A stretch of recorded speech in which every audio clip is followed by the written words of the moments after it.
Good afternoon, everyone. Welcome to the MGFA Research Series webinar. Today's webinar is on Descartes-08 and RNA CAR T-cell therapy for generalized myasthenia gravis and other autoimmune conditions. Our speaker is Dr. Milos Milkovic. Dr. Milkovic is the Chief Medical Officer at Cartesian Therapeutics. Sorry, my screen is blocked. He is board certified in hematology, medical oncology, and internal medicine. Prior to joining Cartesian, he was at the National Cancer Institute for over 7 years, where as staff clinician, he specialized in early stage trials in immuno-oncology. Dr. Milkovic has served as principal investigator on 6 clinical trials of immunotherapy and targeted agents, and as an associate investigator on more than 20 others. He completed residency at the Johns Hopkins University and Sinai Hospital of Baltimore program in internal medicine, followed by clinical and research fellowships in joint NCI-NHLBI program at the NIH, where he also served as chief fellow. I just want to thank our sponsors today who bring us this presentation. Our national presenting sponsors, Alexion, Argenx, and UCB, and our national sponsors, Horizon, Janssen Neuroscience, Caballetto Bio, and Cartesian Therapies. So Dr. Milkovic, I'm going to stop sharing. I'm going to let you pull your slides up and you can begin the talk. Thank you, Dova. So I hope you can see this and I hope you can hear me. Yep. And as I said, my name is Milos Milkovic. I'm the Chief Medical Officer at Cartesian Therapeutics. We are a Maryland-based biotechnology company, and we specialize in RNA cell therapies. And as you heard, I'm a hematologist oncologist by training, not a neurologist, but I do know cell therapy, and I hope that part of the discussion today will be for everyone to understand what cell therapy is in general and what chimeric antigen receptor T cells or CAR T cells are in particular. And we are an RNA cell therapy company, so I want to make a distinction between RNA CAR Ts on one hand and conventional DNA-based CAR Ts on the other. And I would also like to discuss one particular rCAR-T therapy, which is Descartes-08, which is the product we're testing in Myasthenia Gravis now, and the various stages any drug, including Descartes-08, needs to go through, which are phase 1A, phase 2A, phase 2B, phase 3, etc.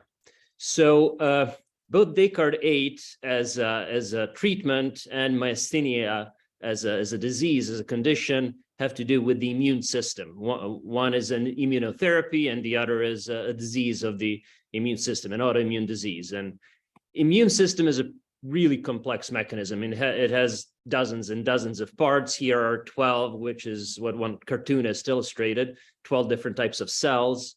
There are just 12 of many that are involved in the immune system. And if we were to discuss one by one, we'd spend a few hours here, not just the hour that we have.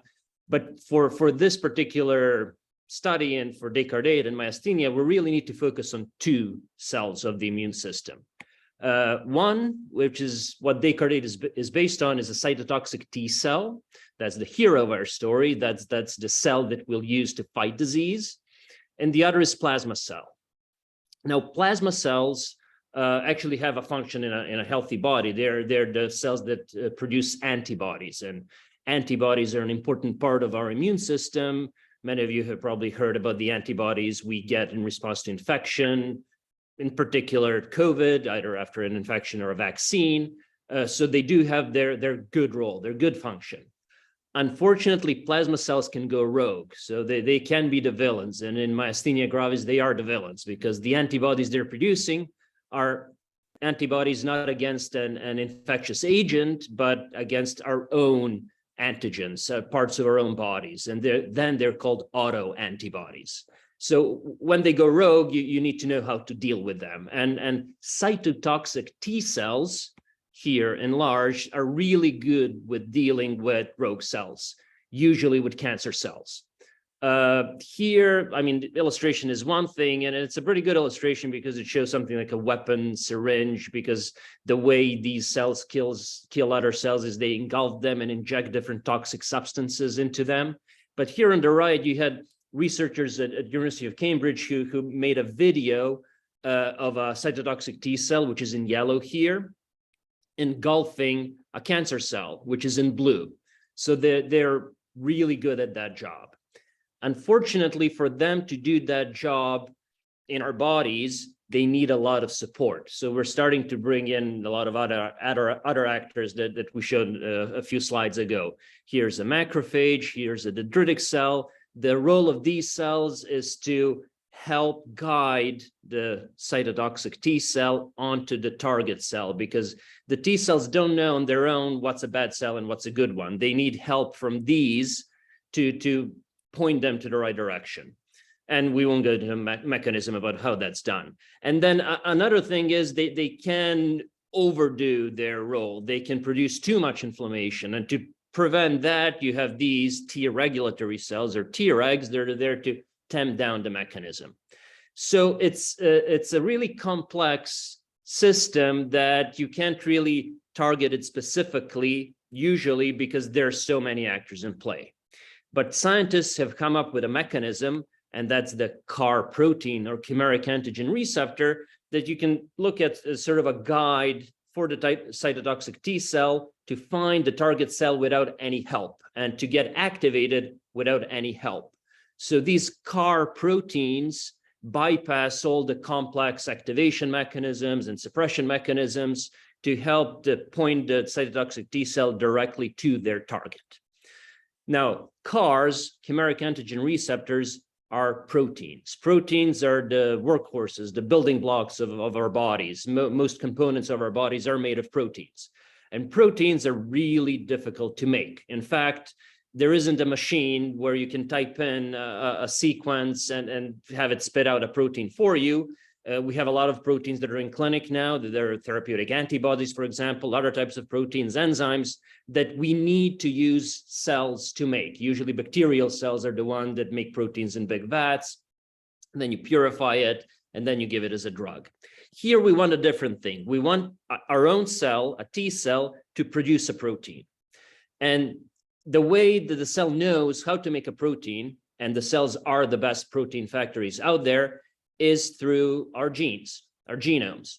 There's this thing in biology called the central dogma, that you have the DNA, which is the main information library that lists every possible protein that the cell can make and gives an instruction manual, a blueprint for protein production for our cells.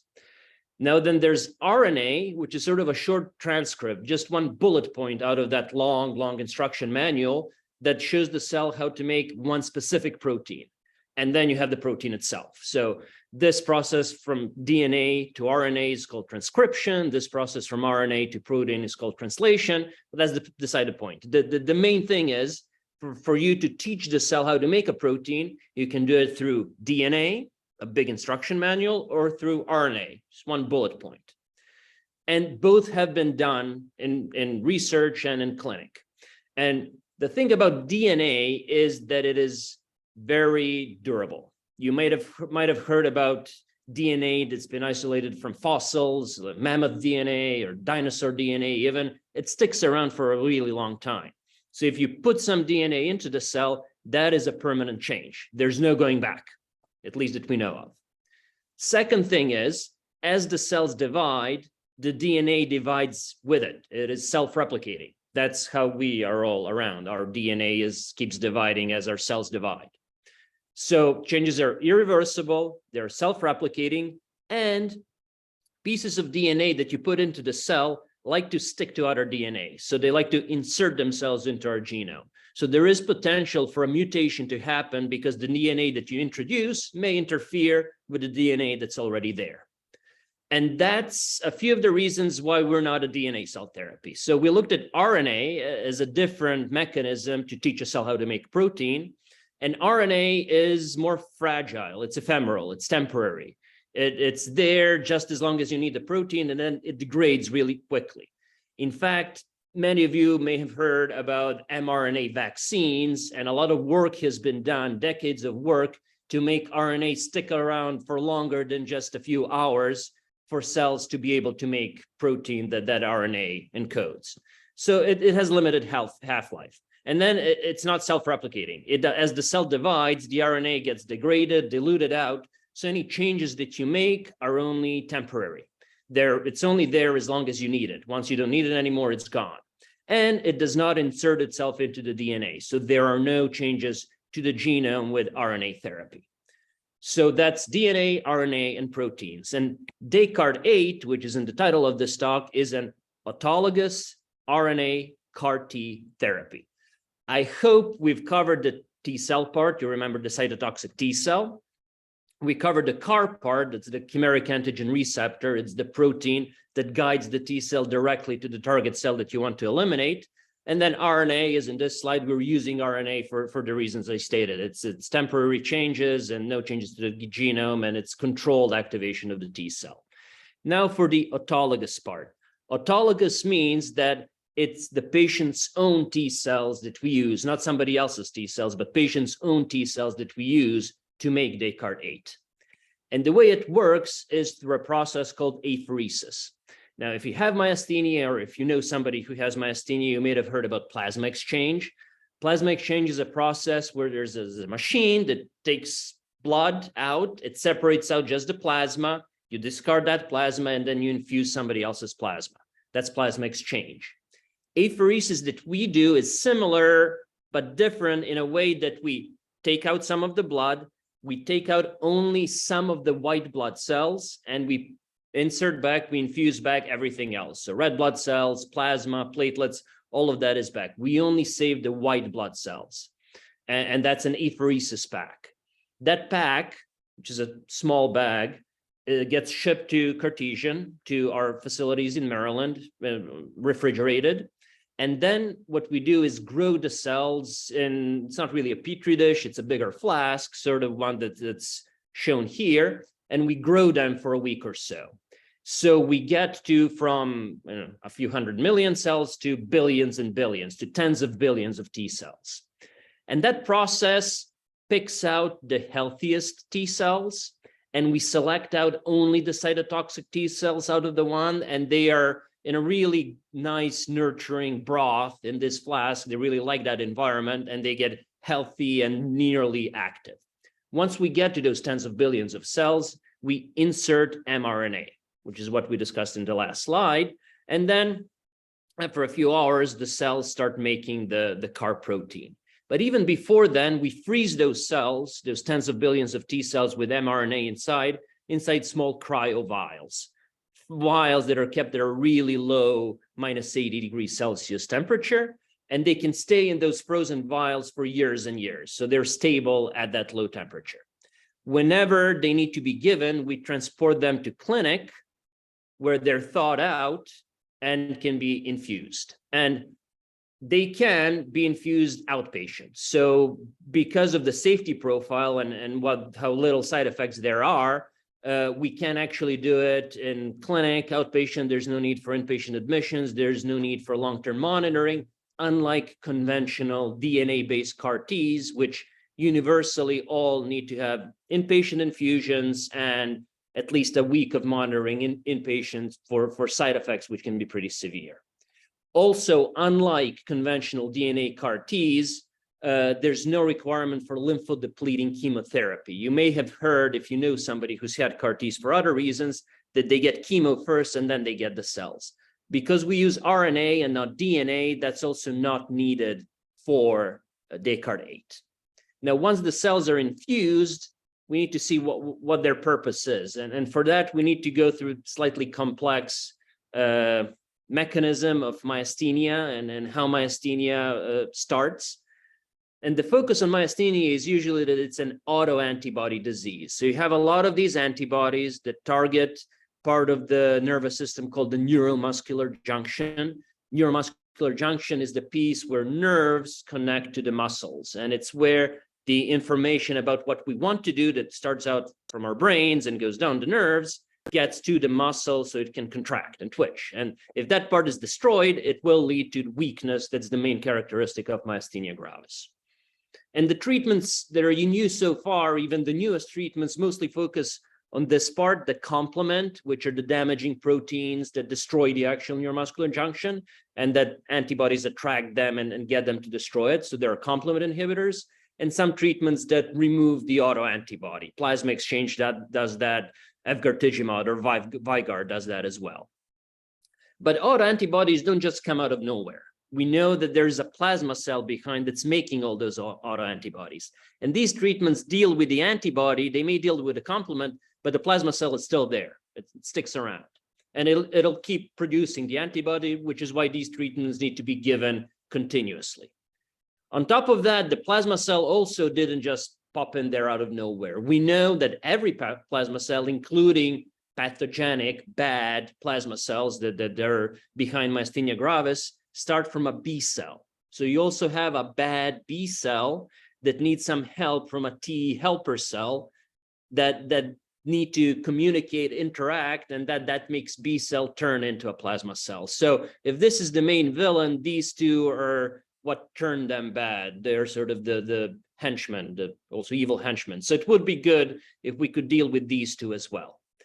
And what Descartes-08 does primarily is, because it's a CAR protein that targets something on the surface of the plasma cell called BCMA, or B cell maturation antigen. I won't go too much into that, but Descartes-08 primarily eliminates the bad plasma cell. That's its main role. However, Descartes-08 also is tens of billions of healthy, selected patients' own T cells. So we know, we have some data that we are also affecting this part too indirectly. So there's a direct effect through elimination of plasma cell. There is an indirect effect through interaction with T helper cells. And that's all well and good. It's a good story, but we need to know, one, is it safe? And two, how well does it work? And as with any drug, Descartes-08 needs to go through testing, through clinical trials. And through a lot of trial and error, medicine has come up with these trials, clinical trials, and you probably heard about different phases of clinical trials. Some people mention phase 0. The main ones are phase 1, 2, and 3, and there is phase 4 as well. And it's only been in the last 100 years, so it's sort of new in the grand scheme of things that we've been doing this, but it's really important to do. Phase 1 trials is when you want to see the safety, first of all, and then what is the safe dose of a drug to give. It's usually given to a handful of either patients or healthy volunteers, initially at a tiny dose, just a few molecules of the drug, and then you escalate to what you think will be an effective dose. And that we call a maximum tolerated dose, or the MTD. That's the highest dose you can give without serious side effects. Sometimes more is not necessarily better. So sometimes you'll hear the term recommended phase 2 dose, which can be lower than the maximum tolerated dose if they have a better side effect profile, but effect is about the same. So whichever one it is, the MTD or the recommended phase 2 dose, that's the dose that you'll want to give to even more people. And that's phase 2, where you now do testing and you're trying out the drug with more participants, a dozen or so, maybe a few dozen participants, who get 1 or 2 different doses of the drug at different administration schedules. So that's when you want to see how best to give the drug. You will also see, because you're giving it to more people, you will also see what the less frequent side effects are. You'll see less frequent toxicities, and you will also see early signs of whether a drug is clinically active or not.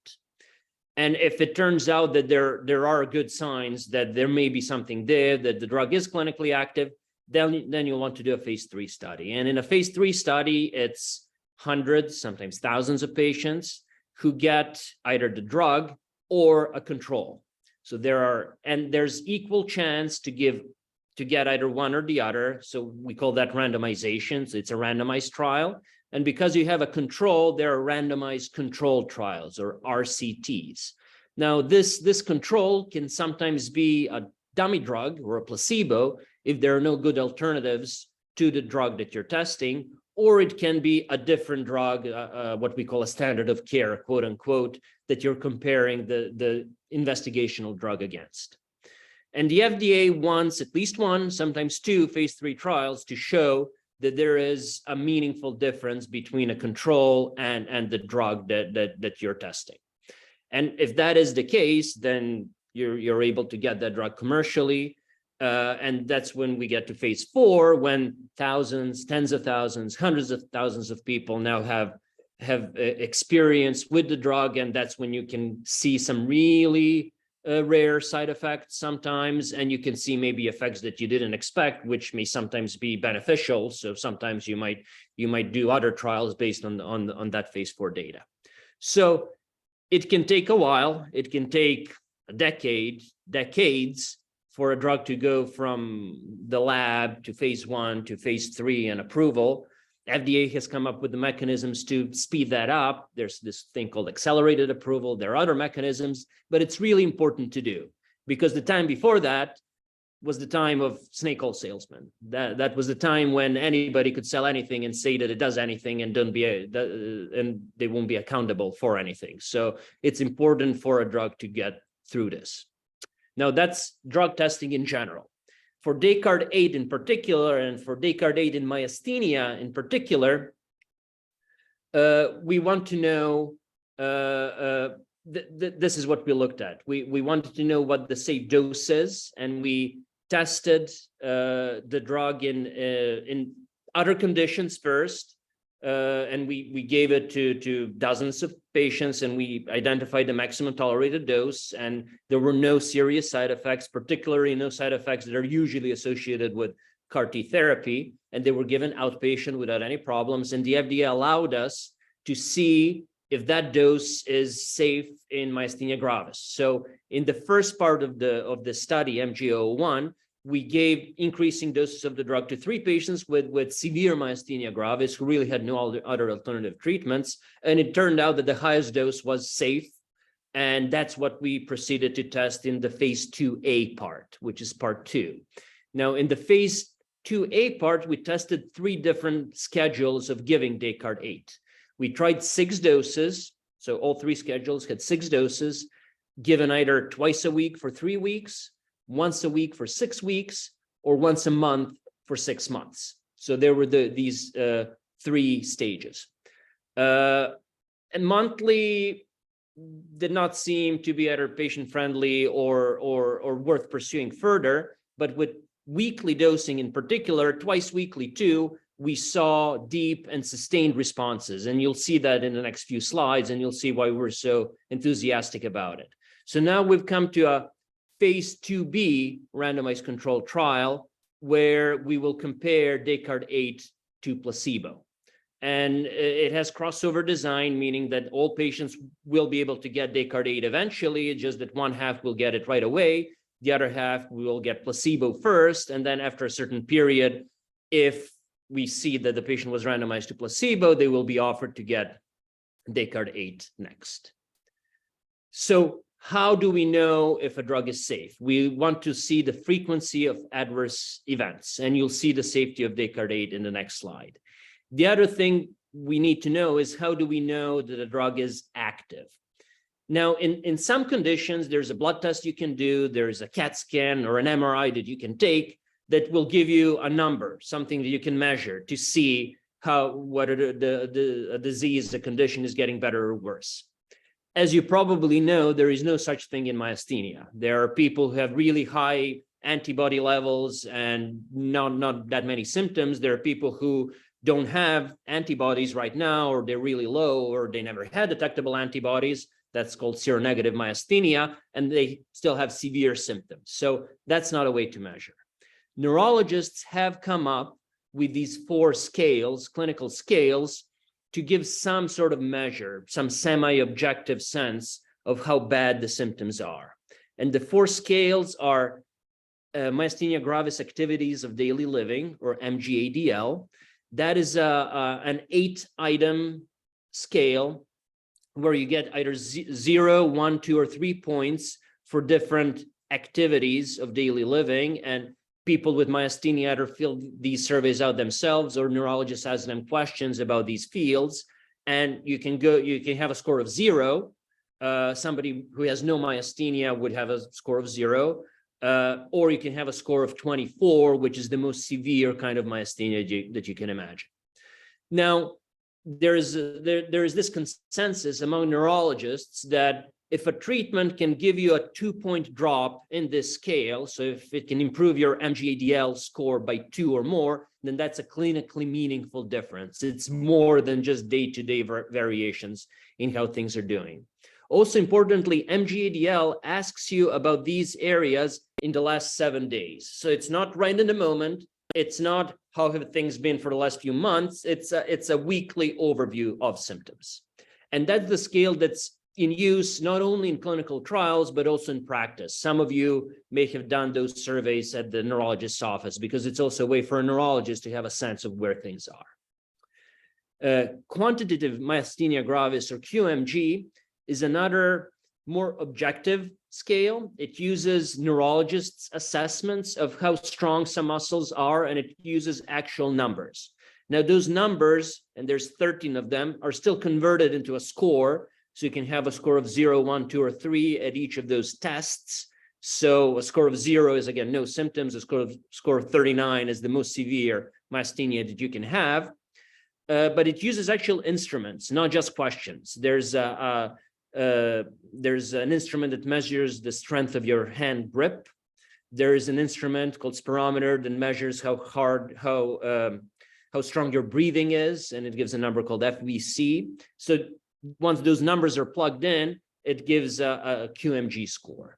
And the consensus is that the 3-point drop in QMG, so if a treatment can improve the QMG score by at least 3, it is clinically meaningful. MG composite is similar. It doesn't use actual instruments. The neurologist is an instrument in MGC assessment because they assess how strong different muscle groups are. And that there in the MG composite score, also a 3-point drop is considered clinically meaningful. Quality of life is the most subjective one because it asks people with myasthenia how they're doing at that exact moment. And that can vary from person to person, with or without myasthenia. It depends on how your day is going so far, what other things in your life are going on. And there's really, because there's high variation from day to day, there really is no consensus as to what is clinically meaningful for QOL. But it tends to follow if somebody's ADL score, QMG, or NG comp are improving, the odds are QOL will improve as well. In our study, MG-01, we used all 4 of these scales to measure the effect of Descartes-08. So safety first. On the study, 14 people so far have received at least 1 dose of Descartes-08. And we didn't see any dose-limiting toxicities. We didn't see any neurotoxicity or cytokine release syndrome. These 2 things are quite common and unique to CAR T-cell therapy, and there are things as oncologists fear the most when giving CAR T-cell therapy, the conventional CAR T therapy. We saw none of that, and we suspect it's because it's RNA CAR T and not DNA CAR T. And side effects that we saw were mostly mild. Technical term is grade 1. Self-resolving or with some Tylenol within 24 to 72 hours after infusion. And there are some fevers, headache, and nausea. And headache and nausea are known effects of this cryopreservant we use called DMSO, that it has a good use. It keeps cells safe from freezing temperatures that we need to keep them stable, but it also can cause some headache and some nausea. Importantly, we saw meaningful clinical activity across all 4 scales. Now, these 4 graphs show the 4 different scores that I talked about. At the top left is QMG, bottom left is MG-ADL, top right is MG composite, bottom right is QOL. And in the red line here is what's considered a clinically meaningful decrease. So 3 points in QMG, 3 points in MG comp, 2 points in MG-ADL. And that's the consensus among neurologists. This is for 9 patients who received all 6 doses so far. 2 of those received them twice weekly for 3 weeks. 7 of them received them once weekly for 6 weeks. So they stopped treatment either here at week 3 or here at week 6. And it's mean change from baseline. baseline was the score just before they received the first dose of Descartes-08. So on the day of, or just the day before the first infusion. So that's why everybody is at 0. That's what we use as baseline. And you can see that the mean score, the average score across the 9 patients drops in all 4 scales by much more than what's considered clinically meaningful during treatment. And more importantly and more impressively, it continues after the treatment is done. So these 9 patients, and 9 patient scores are up to week 8, 8 up to week 12, and 6 up to week 16. So those are the mean scores for those patients. You can see that they continue even after the last Descartes-08 infusion on week 3 or week 6. That's 1. 2, you can see the lines here that go above and below the circle. Those show the variability across patients. Not every patient had the same magnitude of decrease, but you can see that even taking that variability into account, all of them had bigger than clinically meaningful decreases with treatment. And 3 of these patients, and 1 each with seronegative myasthenia, acetylcholine antibody-positive myasthenia, and MuSK myasthenia, went past 16 weeks. So 2 of them had a follow-up at 6 months, 1 at 9 months, and the decreases in all 4 scores continue to be sustained even after that. So we know that at least past 6 months, it can be possible to have sustained effect of treatment, which is what we hope for. Now, it's one thing for me to say, oh, a 2-point decrease, a 6-point decrease, 8-point decrease in ADL. It's another thing to see what actually difference it made to people's lives. And one of these participants with seronegative myasthenia actually went to MGFA. There's an MGFA blog post about that participant, and he talked about his experience. Now, he's a forester, had his own business, and he was planning on early retirement because it's a physically demanding job that he couldn't do. And after treatment, I won't read these quotes, you can see them yourself, but after treatment, needless to say, he went back working full time, and he's now taking long hikes, both at work and off work, and cycling, and having a fulfilling life. And that's what we're hoping to do with continued development of Descartes-08. So we hope that more people with myasthenia will have access to the treatment through the trial, and hopefully through approval. So I hope that I help clear up some questions about engineered cell therapy, what it is, and how we're using the body's own immune system to treat false conditions with the immune system itself and to fight disease that way. I hope you have a better understanding how RNA cell therapy is different from conventional DNA-based therapy and how it has less potential for toxicities. And I hope you see why we really think that myasthenia gravis will be the first indication, first condition where an rCAR T therapy will be used. And there's really no reason why it should be limited to myasthenia gravis. So it may be open to other autoimmune diseases, and we're exploring that. So I'll end with this. We do have time for questions, I think. If you have any more questions, my email is in the bottom left. More information about the trial, which is open now at different sites in the US, is at cartformg.org, and that has a list of sites. It has questions, eligibility criteria, so you can go there for more information. So I'll stop there. Thank you. Thank you so much. It's very exciting. One question that I had is, so if from today, what's the time frame of this becoming available to patients? Not in a clinical trial, but just in general. That it's is hard. I know. I had to ask you a hard question, right? Yeah. So let me see what my crystal ball says. It's outside of a clinical trial. We're talking about multiple, possibly. We're hoping if the effect is as big as we see, it should be fairly easy to demonstrate in a phase 3 trial that it is a difference, but it still takes time to finish those trials. So I would really encourage, any clinical trial participation is beneficial for exactly these reasons. The faster people go on to clinical trials, the faster we can see that the treatments work, and the faster we can have them available commercially. But it's a year for the ongoing trial to finish, and at least a year more for the phase 3 trial, I would say. Okay, can you see the questions that are there in the Q&A Yes. box? So I saw the first question about seronegative, and I hope that I answered that. So yes, seronegative patients are eligible, provided that there's some positive test that needs to be done, and demonstration at EMG about different results. EMG results need to be available, and there needs to be a negative congenital myasthenia panel to make sure that it's not a genetic disorder where Descartes-08 wouldn't really help. And for the other question, we continue to see decreased symptoms with the 6 weekly infusions. Now, that's how the treatment is built. We don't know if 3 is as good as 6, or if 12 might be better than 6, but we started with 6 and we're sticking with 6 weekly treatments now. Now, subsequent treatments are possible, but we'll have to see. Somebody would have to have beneficial effect, and they will need to have requirements for treatment again after some time. And we're not there yet with the participants in the trial so far.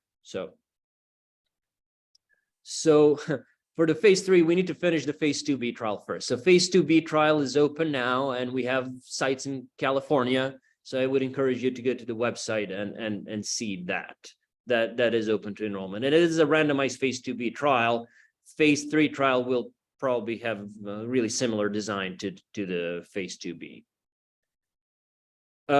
So about the ongoing access to the trial, if you participate in the trial, most likely yes. So there is the way the trial is written now is there is a retreatment cohort. As I mentioned, if somebody has benefit and then the myasthenia gets worse again after a while, you're eligible to get the treatment again through the protocol itself. There is also this thing called expanded access that makes investigational drugs available if trials are not an option, and we are willing to entertain that as well. But for myasthenia, there is a trial that's available, so that's what we'd encourage people to look at. Well, it's very exciting. I know for all the patients that, listen to this and will watch it later. We appreciate your sharing the information, and we will be posting this after, so it will be available for everyone to either watch again or tell your friends to watch it. So thank you so much for your time today, and thank you for everyone who attended. All right, everybody, have a great day. Thank you. Thank you.